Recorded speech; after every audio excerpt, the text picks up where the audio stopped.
कोणार्क, अपना शहर अपनी बातें। आज सभी को पहले तो जय श्री राम। देखो, ये हमारा भाग्य है। मैं पहले भी कहा था कि मोदी है तो गारंटी है, वैसे हमारे शहर में कुमार है तो गारंटी है। काफ़ी दिनों से ये जो हमारे समाज के अंदर ये अच्छा एक वास्तु थी, उसको दुर्लक्षित किया गया था फंड के अभाव पे। कुमार जी को ये बात मालूम पड़ी, उन्होंने हमें तक नहीं बताया, लेकिन उन्होंने इधर फंड पास करके लाया और लाने के बाद बोला, प्रशांत भाई तेरे वार्ड में मैंने ये चीज़ करके रखी है। तो इतना बारीक लक्ष्य आमदार जी का हमारे सभी वार्डों में है, इसकी मैं सराहना करता हूँ। और साथ ही मैं अपने वार्ड के लिए आमदार जी के माध्यम से ये एक नया गार्डन अपन पेश करने जा रहे हैं, जिस गार्डन में चारों ओर हरियाली रहेगी, चलने के लिए फुटपाथ रहेगा, शौचालय की अच्छी व्यवस्था रहेगी, पानी की अच्छी व्यवस्था रहेगी तथा बच्चों के लिए एक अच्छा उद्यान उपलब्ध कराया जाएगा, जो हमारे परिसर के लिए बहुत ज़रूरी था।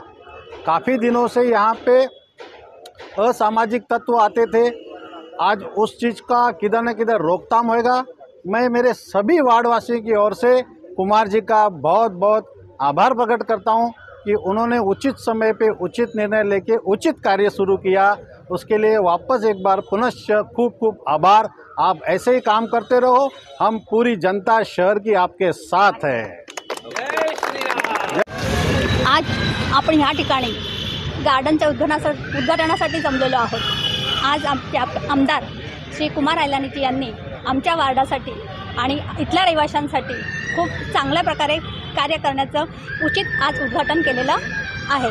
त्यानिमित्त मी आधी त्यांचे आभार मानेल की त्यांनी रहिवाशांसाठी खूप चांगला निर्णय घेतलेला आहे। कारण ह्या इथे आम्ही 5 वर्षापूर्वी पण काम केलेलं होतं, पण काही सामाजिक कार्यामुळे किंवा कारणांमुळे इथे अनेक दुर्घटना वगैरे असे उचित नसलेले प्रकार होत होते आणि त्याला आळा घालण्यासाठी आता ही जी सुधारणा होईल, त्यामुळे लोकांना इथे जे आपले एजेड लोक आहेत किंवा रहिवासी आहेत त्यांना फिरण्यासाठी त्रास होत होता, मुलांना खेळण्यासाठी जागा नव्हती, ती चांगल्या प्रकारे आता इथे उपलब्ध होईल। त्यासाठी मी पुन्हा एकदा कुमारजींना धन्यवाद देईल की त्यांनी हे कार्य हाती घेतलेलं आहे। धन्यवाद।